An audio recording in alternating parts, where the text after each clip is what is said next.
ಅನ್ಸುತ್ತೆ. ಟ್ರೈಲರಲ್ಲೇ ಹೇಳ್ಬಿಡ್ತಾರಲ್ಲ 31 ಜನ ಹೀಗೆ 100 ಜನ ಹೀಗೆ ಅಂತ.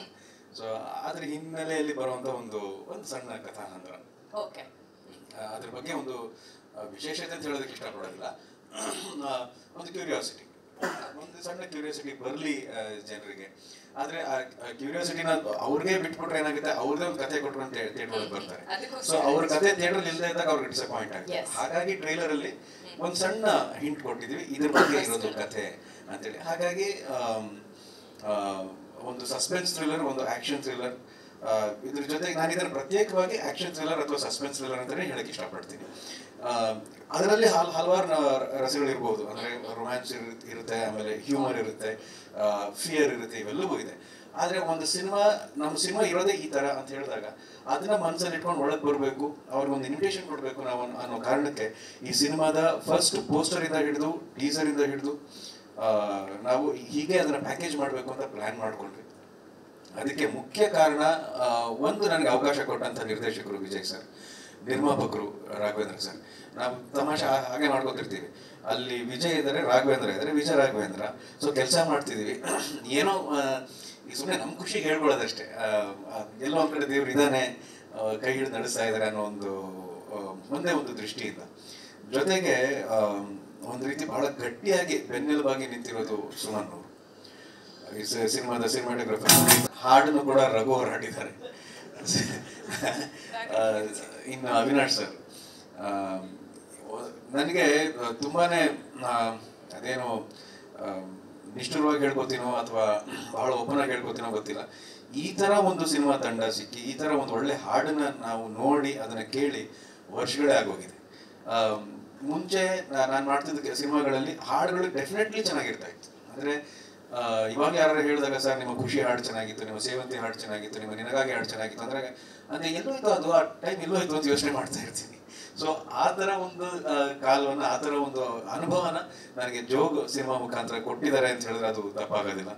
ಇನ್ನು ಕಲೈ ಮಾಸ್ಟ್ರು ಅವರು ಸುಮ್ಮನೆ ಹೇಳ್ತಾರೆ, ನಾನು ವಿಜಯ ರಾಘವೇಂದ್ರ ಜೊತೆ ಕೆಲಸ ಮಾಡೋದು ಬಹಳ ಈಸಿ, ತುಂಬಾ ಈಸಿಯಾಗಿ ಮಾಡ್ಬಿಡ್ತಾರೆ ಅಂತ. ಅವ್ರು ಕಂಪೋಸ್ ಮಾಡ್ತಿರ್ಬೇಕಾರೆ ನಾನು ಉಸಿರು ಗಟ್ಟಿ ಬಿಗಿಯಾಗಿ ಹಿಡ್ಕೊಂಡು ನೋಡ್ತಾ ಇರ್ತೀನಿ, ಮುಟ್ಟಿ ಮೂಮೆಂಟ್ ಆಗ್ತಾರ ಮಾಸ್ಟ್ರು ಇವಾಗ ಅಂತಂದ್ರೆ ಮಂಡಿ ಮೂಮೆಂಟ್ ಆಗ್ಲೇಬೇಕು ಮಾಸ್ಟ್ರು. ಅಂದ್ರೆ ಡಾನ್ಸ್ ಮಾಡಕ್ ಇಷ್ಟ ಆಗಿರೋದ್ರಿಂದ ಕಲೆ ಮಾಸ್ಟರ್ ಏನಾದ್ರು ಸ್ಟೆಪ್ ಮಾಡಿದಾಗ ಅದನ್ನ ಹೇಳ್ಕೊಡೋ ರೀತಿ ಇದೆಯಲ್ಲ, ಅದು ಎಂಥವನಿಗೆ ಆದ್ರೂ ಕಲಿಯೋಕೆ ಆಸೆ ಆಗುತ್ತೆ. ಆಮೇಲೆ ಆ ಜೋಗಲ್ಲಿ ನಿಂತಿದ್ದ ಜಾಗ, ಅದ್ರ ಬಗ್ಗೆನೇ ಒಂದು ಅನುಭವ ಇದೆ. ಅದು ಎಷ್ಟು ಮಟ್ಟಿಗೆ ಆ ಗಟ್ಟಿ ಅನುಭವ ಅಂದ್ರೆ ಅಲ್ಲಿ ನಿಂತ್ಕೊಂಡಾಗ ಆ ಜಲಪಾತದ ಸೌಂಡ್ ಇದೆಯಲ್ಲ, ಆ ಸೌಂಡ್ ಆಮೇಲೆ ಆ ಗ್ರಾವಿಟಿ ಅದು ಎಂಥವನ್ನೂ ನಡಗಿಸ್ಬಿಡುತ್ತೆ. ಅವ್ರು ನೋಡಿದ್ರೆ ಅಷ್ಟೇ, ನಾನು ಸುಮ್ಮನೆ ಎಗರದೆ ಅಂತ ಹೇಳ್ತಿದ್ದಾರೆ, ಆದ್ರೆ ಎಗರಕ್ಕೆ ಮುಂಚೆ ಒಂದು 10 ನಿಮಿಷ ಸುಮ್ಮನೆ ನಿಂತ್ಕೊಂಡೆ. ಅಂದ್ರೆ ನನ್ನ ಎದೆ ಬಡಿತಾನೆ ನಾನೇ ಸ್ವಲ್ಪ ಕಂಟ್ರೋಲ್ ತಗೊಳ್ಳೋಕೆ ಟೈಮ್ ತಗೋತು, ಇಲ್ಲ ಅಂದ್ರೆ ಆಗೋದಿಲ್ಲ ಅದು. ಅದನ್ನ ಅಂತ ಟೈಮಲ್ಲಿ ನನಗೆ ಶಿವಣ್ಣ ಮಾಮ ಇನ್ಸ್ಪೈರ್ ಮಾಡ್ತಾರೆ, ಬಾ ಅಮ್ಮ ಹೋಗೋಣ ಅಂತ ಜಂಪ್ ಮಾಡೇ ಬಿಡ್ತಾರೆ ಅವರು. ಹಿಂದೆ ಮುಂದೆ ನೋಡೋದೇ ಅಲ್ಲ. ಸೊ ಆ ಥರ ಇನ್ಸ್ಪಿರೇಷನ್, ಆ ಥರ ಒಂದು ಎನರ್ಜಿ, ಅವ್ರನ್ನೆಲ್ಲ ನಾವು ಬಹಳ ಎತ್ತರದ ಮಟ್ಟದಲ್ಲಿ ಇಟ್ಟು ನೋಡಿ ಅವರಿಂದ ಇನ್ಸ್ಪೈರ್ ಆಗ್ತೀವಿ. ಯಾಕಂದ್ರೆ ಕೆಲಸ ಕೊಟ್ಟಾಗ ಅದನ್ನ ತಲೆ ಮೇಲೆ ಹೊತ್ಕೊಂಡು ಮಾಡ್ಬೇಕು ಅಂತ ನಮ್ಮ ತಂದೆ ಹೇಳ್ಕೊಟ್ಟಿದ್ದಾರೆ. ಇತ್ತೀಚೆಗೆ ಇವಾಗ ಕೇಸ್ ಆಫ್ ಕೊಂಡಾಣ ಆಗ್ಬೋದು, ಬಹಳ ಒಳ್ಳೆ ರಿವ್ಯೂಸ್ ಎಲ್ಲ ಸಿಕ್ತು. ಜೋಗ್ 101, ಈ ಜೋಗ್ 101 ಅಲ್ಲಿ ನಾನು ಕೆಲಸ ಮಾಡ್ತಿದ್ದ ಕಲಾವಿದರು ಕೂಡ ಅಷ್ಟೇ ನನಗೆ ಬಹಳ ದೊಡ್ಡ ಮಟ್ಟದಲ್ಲಿ ಸ್ಫೂರ್ತಿ ಆಗ್ತಾರೆ.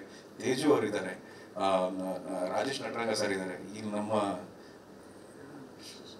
ಶಶಿಧರ್ ಸರ್ ಇದ್ದಾರೆ, ಆಮೇಲೆ ಜಿ ಇದ್ದಾರೆ. ಅಂದ್ರೆ ಇವರೆಲ್ಲ